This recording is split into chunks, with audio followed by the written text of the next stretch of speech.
Ropes Organization Walcott Foundation Indian Trust Special Coaching to 8th, 9th and 10th classes Digital Virtual Learning Bangaru Palimani Rugangavar from Pedapunjani by Reddy Pulli Mandal. Chairman Dhansekaran.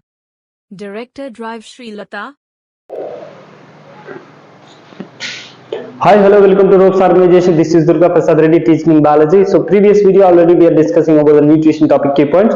So this is the last topic of nutrition key points. So మనం nutrition లో 3 parts గురించి discuss చేసుకున్నాం. ఈ part లో ఏంటంటే nutrition కి సంబంధించినటువంటి more important key points ని సో ఈ వీడియోలో చూసేస్తాం. సో ఇక్కడ ఏంటంటే ఆల్రెడీ మనం డిస్కస్ చేసుకున్నాం photolysis of water. Robert hill అనేటువంటి సైంటిస్ట్ కనుక్కున్నాడు దాని హిల్స్ రియాక్షన్ అని మనం ప్రీవియస్ వీడియోలో లాస్ట్ కీ పాయింట్ గురించి డిస్కస్ చేసుకున్నాం. So let us continue that.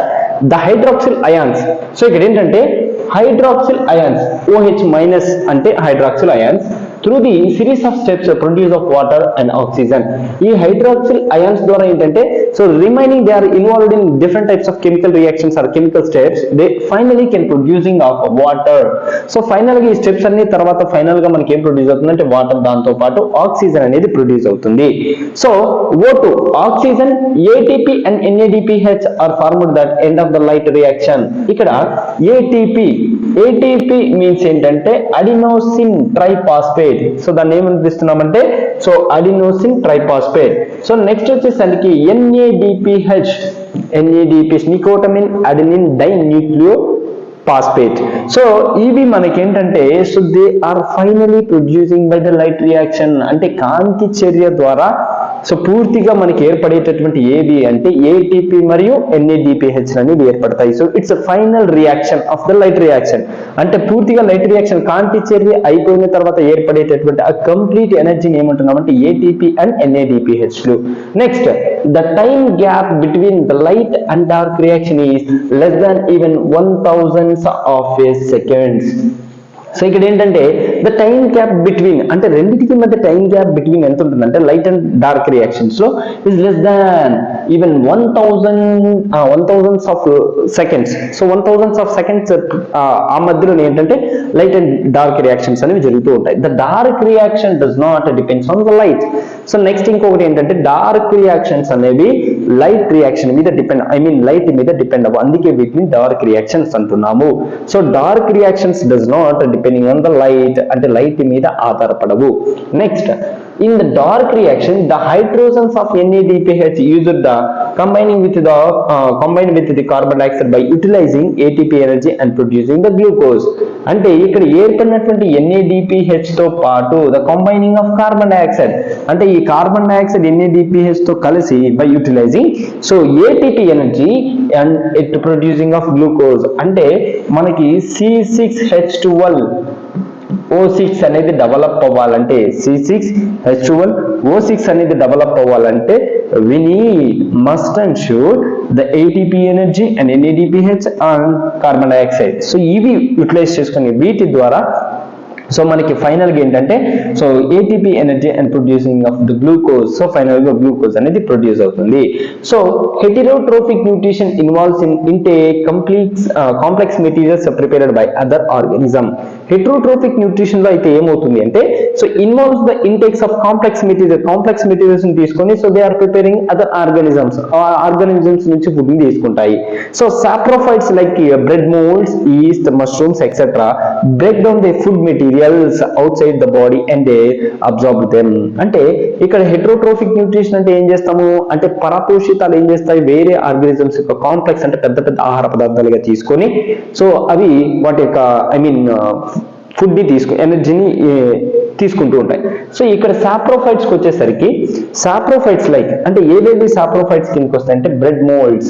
So bread moulds వస్తుంటాయి, ఈస్ట్, మష్రూమ్స్ ఇవన్నీ కూడా ఏంటంటే break down the food materials ని చిన్న చిన్నగా ముక్కలుగా విడగొడతాయి. So it's maybe break down చేస్తాయి అవుట్ సైడ్ ద బాడీ అంటే శరీరానికి బయట outside of the body and then absorb them. So final గా ఏం చేస్తుంటే అవి అబ్జార్బ్ చేసుకుంటాయి. సో ఇది జనరల్ గా మనకి ఏంటంటే సో ఇందులో జరిగేటటువంటి ఇంపార్టెంట్ కీ పాయింట్స్. సో వీటిలో ఉన్నటువంటి ఇంపార్టెంట్ కీ పాయింట్. సో దీని తర్వాత నెక్స్ట్ వన్ ఏంటంటే so some organisms take in whole material and break down it's inside there bodies, example animals. So కొన్నిసార్లు ఏంటంటే ఇప్పుడు ఫర్ ఎగ్జాంపుల్ దీనికి ఎగ్జాంపుల్ గా మనం ఏంటంటే ఒక స్నేక్ ఫ్రాగ్ ని మింగేస్తుంది, మింగేసిన తర్వాత ఏంటంటే లోపల ఏం చేస్తుందంటే డివైడ్ చేసుకుంటుంది. సో అలాంటి వాటిని ఏమని పిలుస్తామంటే అనిమల్స్. వాటికి ఎగ్జాంపుల్ గా తీసుకోవచ్చు animals. Some organism take in whole material అంటే కంప్లీట్ మెటీరియల్ తీసుకొని సో ఈ down so it break downs it inside of the body లోపల శరీరం లోపల ముక్కలుగా విడగొడతాయి. వాటికి ఎగ్జాంపుల్ గా అనిమల్స్ ని తీసుకుంటాం. Some organisms derive nutrition from the plants and animals without the killing them. So cuscuta, lice, leech and tapeworms. So ఇవేంటంటే ఎటువంటి డ్యామేజెస్ లేకుండా బ్రేక్ డౌన్ చేయకుండా వాటి యొక్క న్యూట్రిషన్స్ అలాగే అబ్జర్వ్ చేసుకునేస్తాయి. అలాంటి వాటిని ఏమి పంపిస్తామంటే సో అలాంటి వాటిని డెరివేటివ్ న్యూట్రిషన్ అంటాం. వీటికి ఎగ్జాంపుల్ గా కస్కుటా తీసుకోవచ్చు, నెక్స్ట్ లైస్ తీసుకోవచ్చు, నెక్స్ట్ లీచెస్ కానీ లేకపోతే టేప్ వామ్స్ కానీ ఇవన్నీ కూడా ఏంటంటే నత్తలు, జల్లగలు కానీ ఇలాంటివి ఏంటంటే సో అలా సో స్టిక్ అయిపోతే లోపల ఉన్న బ్లడ్ అంతా న్యూట్రిషన్ లాగేసుకుంటాయి. సో ఎటువంటి డ్యామేజ్ ఉండదు అలా. So amoeba takes food through out the protogens of the food surface called as pseudopodia. So pseudopodia మనం ఎగ్జాంపుల్ గా తీసుకుంటే అమీబాని ఎగ్జాంపుల్ గా తీసుకుంటాం. సో ఇదేంటంటే ఫుడ్ ప్రోటోజోన్స్ నుంచి ఏంటంటే ఫుడ్ ని తీసుకుంటూ ఉంటాయి. In paramecium food is move to the specific parts by the movement of cilia. So ఇక్కడ ఏంటంటే సిలి మనకి ఏంటంటే సిలి ఎగ్జాంపుల్ గా తీసుకుంటే ఇక్కడ పారామీషియం కానీ ఫుడ్ అనేది ఏంటంటే మూవ్ అవుతూ అబ్జర్వ్ చేసుకుంటూ ఉంటాయి. Next so parasitic plant cuscuta dodder observe the food through the haustoria from the body of the host. అంటే ఏవైతే హోస్ట్ ఉంటాయో వాటి బాడీ నుంచి ఏంటంటే ఫుడ్ ని తీసుకుంటాయి. ఎగ్జాంపుల్ కస్కుటా అని మనం ఎగ్జాంపుల్ గా తీసుకున్నాం. So the process of breaking down the complex substances into simple substances with the help of enzyme is called as digestion. So మనం తీసుకున్నటువంటి పెద్ద కాంప్లెక్స్ ఫుడ్ మెటీరియల్స్ ఏవైతే ఉన్నాయో వాటిని సింపుల్ మెటీరియల్స్ గా డివైడ్ చేస్తే సో దాన్ని ఏమని పిలుస్తామంటే ఇక్కడ డైజెషన్ అంటున్నాము. సో నెక్స్ట్ వచ్చేసరికి సో ఇక్కడ మనకి ఇవి ద ఎలిమినేటరీ క్యానల్. సో జనరల్ గా ఇప్పుడు ఏంటంటే డైజెషన్ కి వచ్చిన తర్వాత సో డైజెషన్ లో జరిగేటటువంటి ప్రాసెస్ ఏంటి, ఫుడ్ డైజెషన్ ఏ విధంగా జరుగుతూ ఉంటుంది. So the saliva secreted by the 3 parts of the salivary glands containing the enzyme amylase the help into the breakdown of the complex carbohydrates into simple. So ఇక్కడ ఏంటంటే saliva.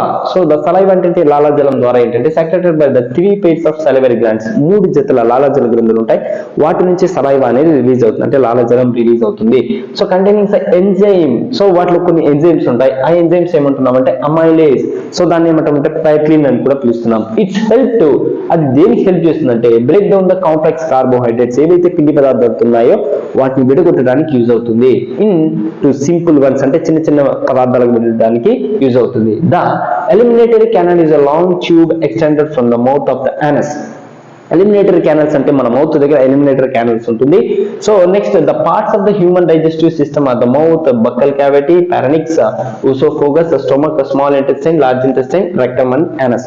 So these are the important parts of human digestive system. So మన పైన చెప్పుకున్నట్లు mouth, buccal cavity, pharynx, oesophagus, stomach, small intestine, large intestine, rectum and anus.